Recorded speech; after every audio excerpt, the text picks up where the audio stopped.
So it's like pizza. Monday Night Football is like pizza. When it's good, it's really good, and when it's bad, it's still pretty good. And last night, it was still pretty good, even though it was bad. Even though it was bad. The bad. Tampa Bay Buccaneers win 30-10. It was 10-10 at one point. So, it wasn't like a blowout right out of the gates, but you just had this sense of inevitability that the Buccaneers were going to outclass the Giants. The Buccaneers won their first game in 29 days because of 2 losses and a bye week. Their last win before last night was against the Bears, 38-3. So they have been kicking ass at home this year for whatever reason. They struggle on the road for whatever reason. In a year where it's the the road opposite. teams are doing better. Right.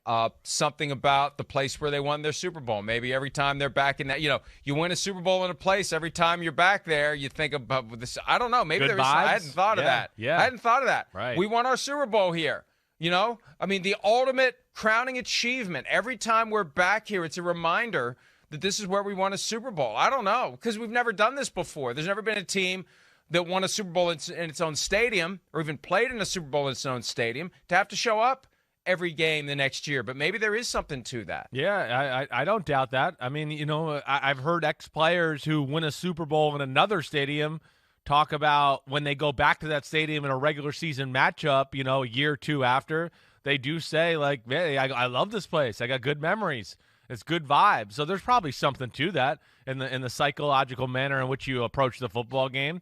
And then, I don't know what it is either, Mike, but for whatever reason, like you talked about it, road teams are great this year. Brady seems more comfortable at home. He really does. He just seems a little less jumpy, seems very chill.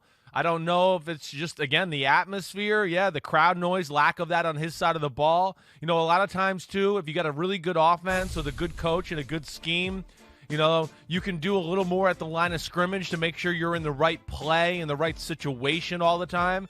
On the road, it might get a little loud. Sometimes you limit some of that stuff. Hey, it's a little loud. Some guys might not get the check. Let's not mess with this all game long. At home, you might have a play. Every play might be 2 calls in the huddle. West Right Slot 72Z Bingo. You split Cannon with 58 Lexus, and you'll see the check with me and the pointing to the head or whatever that is at the line of scrimmage. So those are at least the 2 things that jump in my head.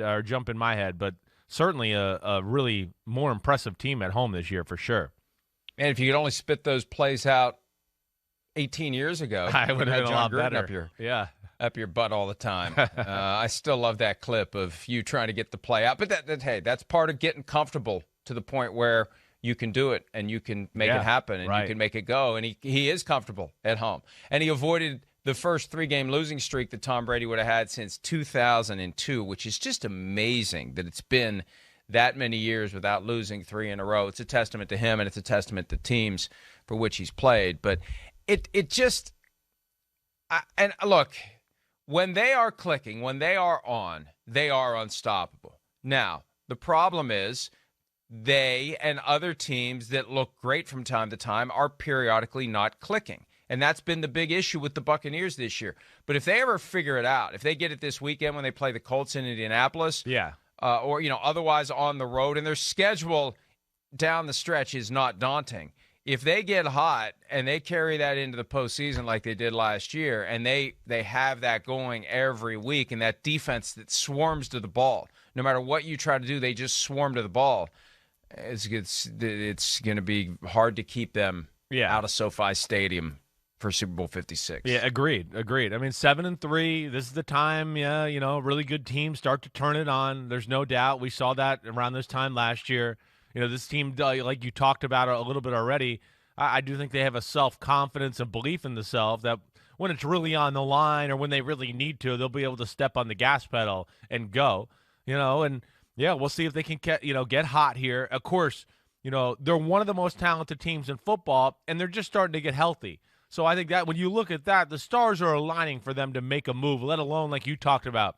Colts are really one of the last tough games they have on their schedule here in the regular season. So there's a lot of positives to look at. You see the offense looks a little different with Gronk out there. So when he's out there, they're a little different on that side of the ball. Sean Murphy bunting back at, on the defensive side certainly helps them. The fact that Vita Vea is not going to miss a ton of time is huge. I think we'll get Antonio Brown back at some point. So, we haven't seen the best Bucs team necessarily in their last 2 games before this, too, when they lost. Now, let them get healthy, let them get comfortable playing again, and I think you'll see them start flying around the field and a little bit closer to what the team we saw, at the end of last year. Hi, I'm Mike Tirico, and thanks for watching. Make sure to hit subscribe for the latest news and highlights from NBC Sports.